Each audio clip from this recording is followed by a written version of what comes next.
What's quack-a-lacking, guys? I'm with that Quack here, and we return for another episode of our Trade to Glory. Now, to start things off, we've got our transfer list. So, amongst this, we've managed to sell off all the contracts and the other players. We've sold off the Areloas, the PSG keepers. They were going for about 1,400 coins for a little bit, so there was no reason not to sell off that investment. We've also got all of our marquee matchup investments still, so all the Norwich, Ipswich, some Atletico Madrid, Besiktas, Galatasaray players, the works, alongside our duplicates of Bellahino and Depay, which we're going to sell on the hype on the weekend games. Now we've also got our two Jovetic. Now we bought both of these for 40,000 coins, and we set a price of 80,000 that we were happy to sell for. I knew he would reach this. They both reached it, we sold them both, and we doubled our money. So we are absolutely flying at the moment. Right, so the next thing you might notice is that we've only got 1,000 coins. So where's all that money gone from those sales of Jovetic? I'll show you. We've got two absolutely incredible squads to play with now. So the first one is our Premier League squad. We've still got Fabianski in goal because he's just been so good. We've got Smalling, who we picked up as an investment, alongside the one to watch Bailey. We've got Schneiderlin as CDM. We picked up Van Aanholt for about 20,000 coins. He usually goes to close to 30,000 during match day. We rebought Antonio for 17,000 coins. He'll be back up to about 22,000 coins before the next weekend league.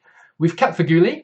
We've still got Nyang. We picked up Sigurdsson. Now, I wanted a really good cam to finish the team off, and he was as close to discard as we were finding at 800 coins. So we'll make a loss probably when we come to selling him, but he'll do the job for what we need him to do now.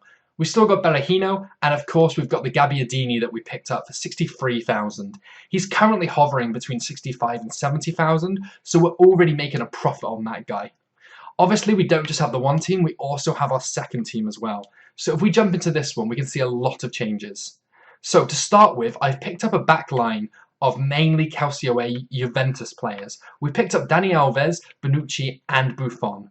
Now, the reason I went for these guys is after the daily knockout tournament, all the prices of these players massively plummeted, and it's a huge investment opportunity. Not only will they bounce back when they can be used again, but if a League SBC was to ever come out for them, we would make an absolute killing. We've also still got Budaboos, we've got Sanson, Payet, and we're still going to use Jonas, even on 4 chem up front. We picked up Delafeu.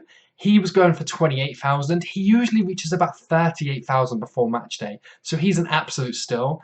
And we picked up one of my recommendations. We managed to get Pjanic on an 80,000 coin bid.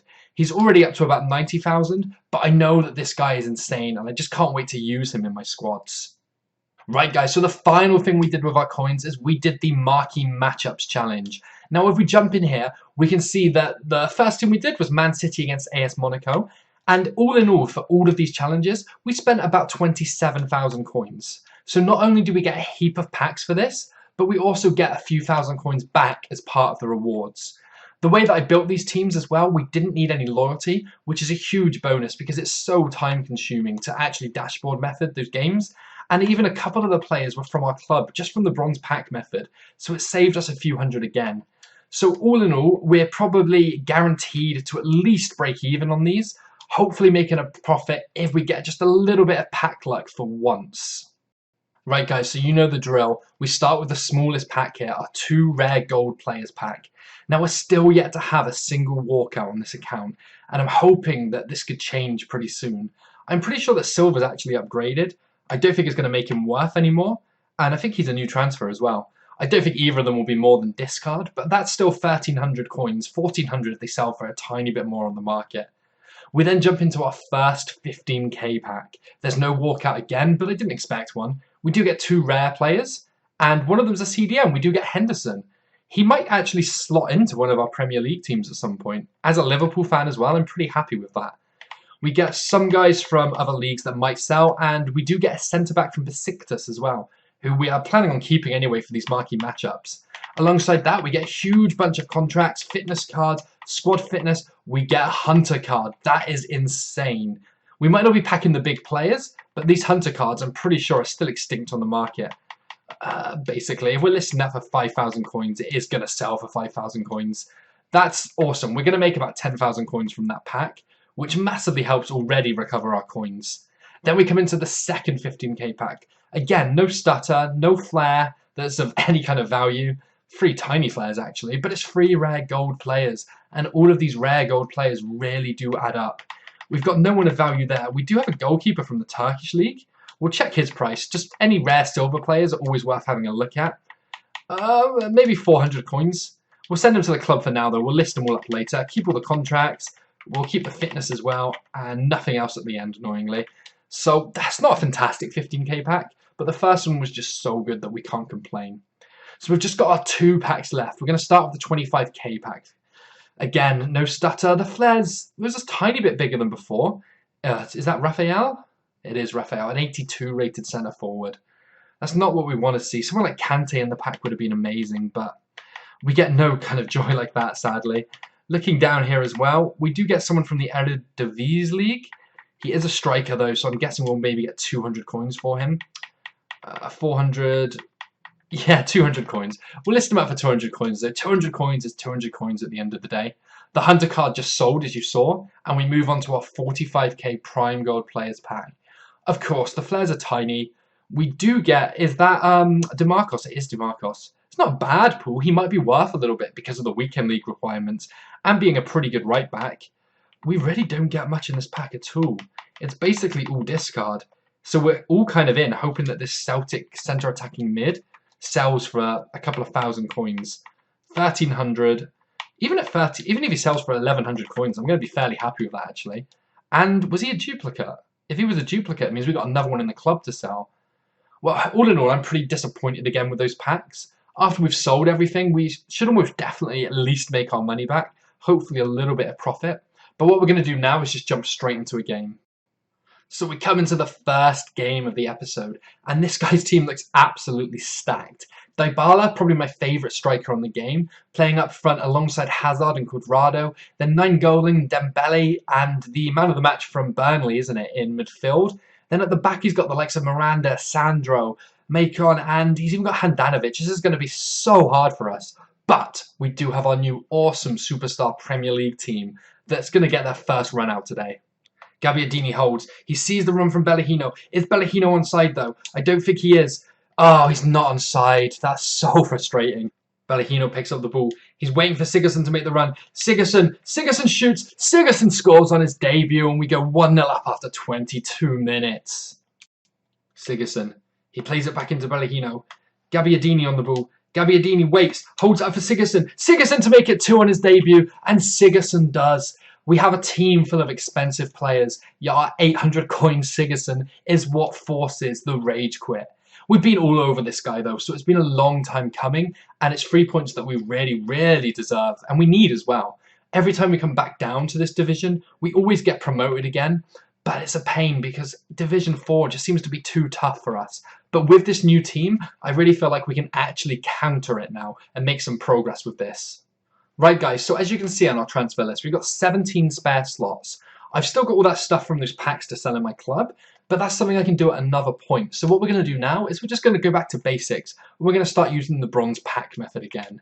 Now, as you saw from my transfer list and transfer target list and the club as well, we're heavily invested into these marquee matchups that are coming up.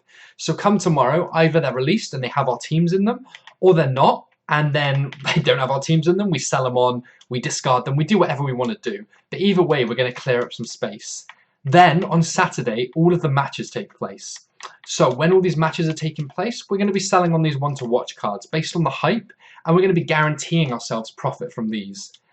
Also during these matches, and when we're going to start looking at the player of the month. Now this month is so close, and if you've seen the other videos I've made, you'll see that there isn't really a clear winner as it stands, or anyone that's miles out ahead at the moment. This is why we need to be focusing on the games on the weekend, seeing who puts in a huge performance, and then based on that, investing in players that we believe could be good for the marquee matchups. Not for the marquee matchups, sorry, for the player of the month. Now I'm probably going to make another video on this, and just so we know who we're actually watching and what kind of results we're looking for. But as it stands, there's a few players that I believe are slightly ahead in the running for it. Even though the new Man City striker, Jesus, has, well, he's only played 2 games. He went off injured in the 3rd game, and Man City don't have a 4th game this month. But he was absolutely fantastic in both games, and that might be enough to push him to Player of the Month if no one else performs well. We've also got the whole of the Manchester United defence, who haven't conceded all month. That's 3 games without a single goal conceded. So that does include the likes of De Gea, and it does include the likes of Smalling as well, which would be an absolutely incredible card to see if it came up. 48 rated, is that low enough to bronze bench with, or is that a little bit too high still? He sells, but it's just a little bit too high, so we'll just keep him in the club for now. We do get a bronze pack in this as well, which is pretty sweet. Anyway, alongside the Manchester United defence that we spoke about, we've also got Hull City's defence. They have been absolutely fantastic. They've kept 2 clean sheets, and they lost the other game. But if I remember correctly, that was against Manchester City, and it was only a 90th minute loss. So it wasn't even that bad. If there's another big performance by one of these on the weekend, and a clean sheet alongside potentially a goal, then we could definitely have a potential player of the month. I can't even speak in this video. A potential player of the month from Hull. So there's just too many options to actually decide on who it's going to be or start investing now and feeling safe. One thing that I'm pretty confident on is that Lukaku, despite having one huge game where he scored 4 goals, that's just not going to be enough. He also had 2 games where he was basically invisible for, and a striker can't just have one good match in a month and then get a Player of the Month award for it. So we're definitely going to be keeping an eye on him, just in case he has another huge game. But unless he's scoring at least 2 goals, I'm probably going to be ruling him out of the contention for it. So we're just going to finish this off by opening this last bronze pack, and that'll fill up most of the slots on our transfer list. The free bronze pack is the first rare player we actually get as well, which is always nice to see. It's a League 2 player, so he's not going to be worth anything. We'll send him to our club.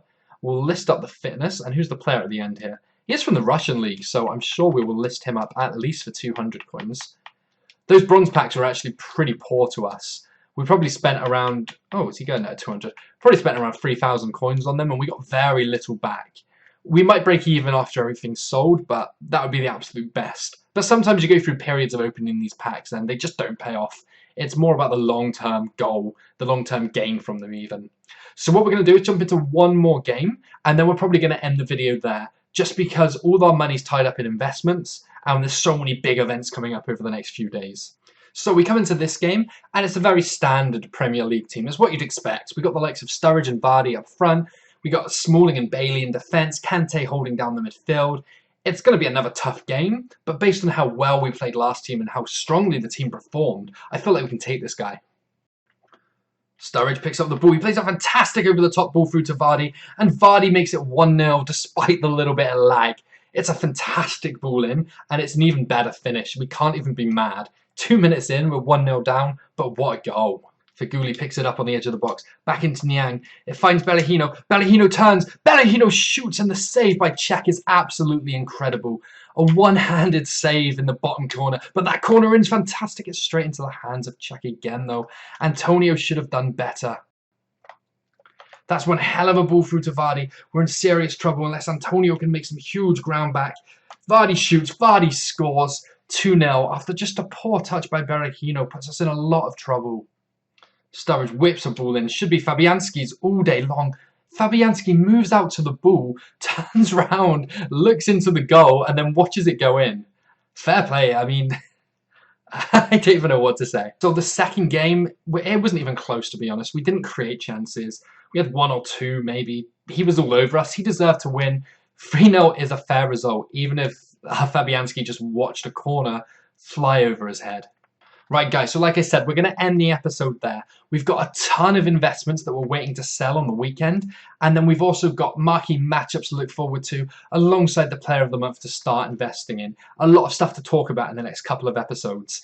If you still are enjoying the series, if you could drop a like, leave a comment with any questions, and if you're new, subscribe. That'd be absolutely awesome.